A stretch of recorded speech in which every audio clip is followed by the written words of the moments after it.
Welcome to the Embodied Resilience podcast, where we explore the intersection of trauma-informed yoga, emotional and mental health, nervous system regulation, and the ancient wisdom of Chinese meridians. I'm Liz, a trauma-specialized yoga educator and space holder. In each episode, we will dive into practices, stories, and conversations that help you to return to your body, navigate life with more awareness, and support others with integrity and depth. Whether you're a yoga teacher, a student, or seeker, this space is for you. Hello and welcome to this new episode. When we talk about trauma-informed yoga, two words hold a lot of importance: self-regulation and co-regulation. They might sound technical at first, but in reality, they are deeply human. They are the invisible threads that allow us to stay steady in our own nervous system and to meet others with presence, safety, and attunement.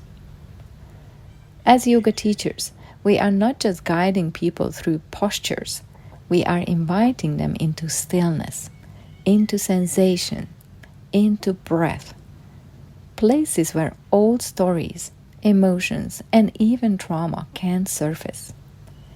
And in those moments, it's not the perfect cue or the right adjustment that matters most. It's your ability to regulate yourself and offer regulation to others. What is self-regulation? Self-regulation is your ability to monitor and manage your energy states, emotions, thoughts, and behaviors in a healthy way. To notice your own emotional and mental state, your stress, your tension, your triggers, and to bring yourself back to a grounded presence. Self-regulation involves taking a pause between a feeling and an action, and allows us to stay calm under pressure. Your ability to self-regulate as an adult has roots in your development during childhood. Learning how to self-regulate is an important skill that children learn both for emotional maturity and later social connections. In essence, maturity reflects the ability to face emotional, social, and cognitive threats in the environment. So what is co-regulation then? Co-regulation is what happens when one nervous system meets another. It's the way we humans calm, attune, and anchor one another through presence. It is a process between two or more people that aims to help manage immediate, in-the-moment emotions and foster self-regulation skills. This is achieved through the process whereby one nervous system calms another, producing a consistent cycle that is calming and provides emotional relief for both sides. Co-regulation refers to the collaborative and supportive relationship between the yoga teacher or space holder and the participants in the class. As a trauma-informed yoga teacher, you practically lend your regulated nervous system to your students to help them self-regulate. And why this matters in yoga? When students come to class, they are not just bringing their physical bodies, they are bringing their whole nervous system, their stress, their stories, their unprocessed emotions. Some might feel anxious lying still. Some might disassociate during long holds. Some might cry, become frustrated, or need to move away from certain poses. If you as a teacher aren't resourced in your own regulation, it's easy to feel overwhelmed or unsure how to respond. This is where many teachers end up, caught between wanting to help and fearing they will do harm. But when you know how to self-regulate and co-regulate, you can stay present instead of panicking, hold the space without absorbing someone else's suffering, and guide the class in a grounded and centered way, even when emotions arise. I don't want to, of course, give away my whole training here, but let me share a taste of what is possible, a few simple techniques. For self-regulation, one of the great tools is orienting, gently turning your head and eyes to notice the space around you. It's a reminder to your nervous system that you are here, now, and safe. Another one is lengthening your exhale or simply slowing the breath down a bit, or feeling the support of the surface beneath your body, which is called grounding. These are gentle ways to tell your body it is safe. For co-regulation, sometimes it's as simple as your tone of voice. A slower, softer voice helps students' system slow down too. Sometimes simply sitting near someone with grounded presence is enough, or guiding them through a few rounds of slow breaths. It's not about doing more, it's about being more attuned. So how do I ground myself before teaching? Before every class I teach, whether it's a teacher training, a workshop, or a drop-in session, I have a little ritual. I sit, I breathe, and I observe the movement of my chest and belly, so the center of the body, with my breath. Sometimes I place my hands on my body to feel this subtle movement. I feel my body resting on the ground.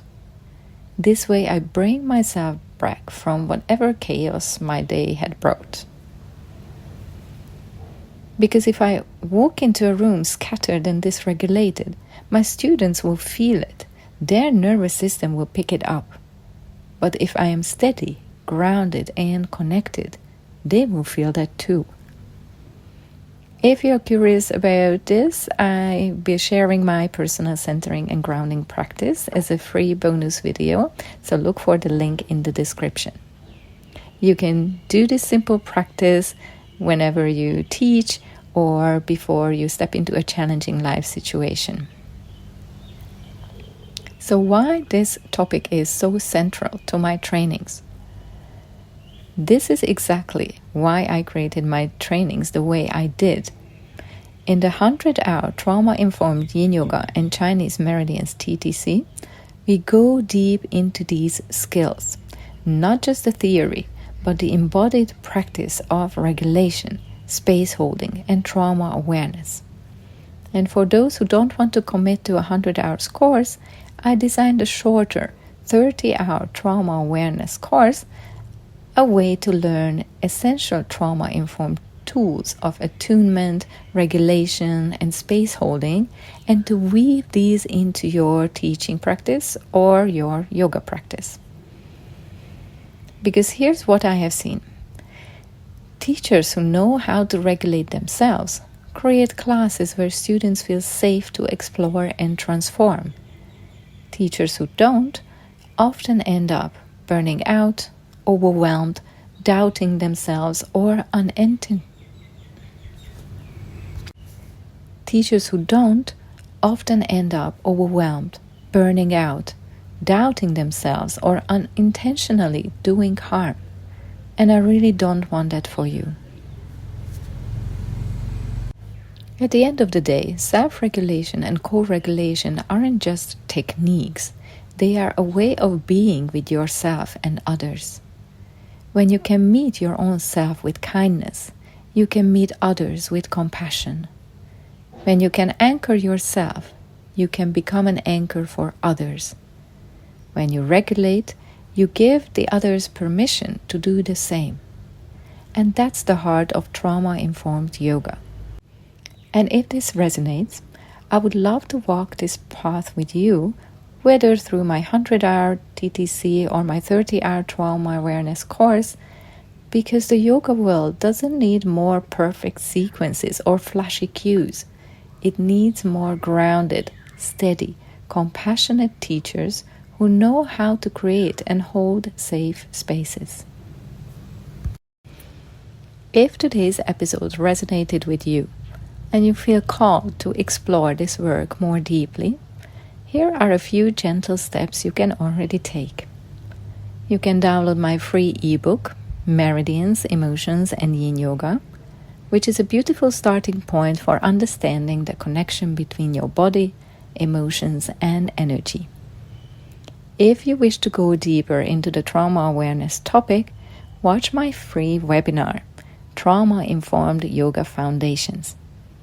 You can also join my live trainings in Thailand, my 100-hour Trauma-Informed Yin Yoga and Chinese Meridians teacher training, or my 30-hour The Art of Trauma-Informed Space Holding course. Upcoming dates and links will be shared in the description. If traveling is not an option for you at the moment, you can already join the waitlist for the online self-paced versions of these courses launching in December 2025. And finally, make sure that you are subscribed so you don't miss any future episodes. I will share the links to all my offerings in the description. Thank you for listening and hear you in the next one.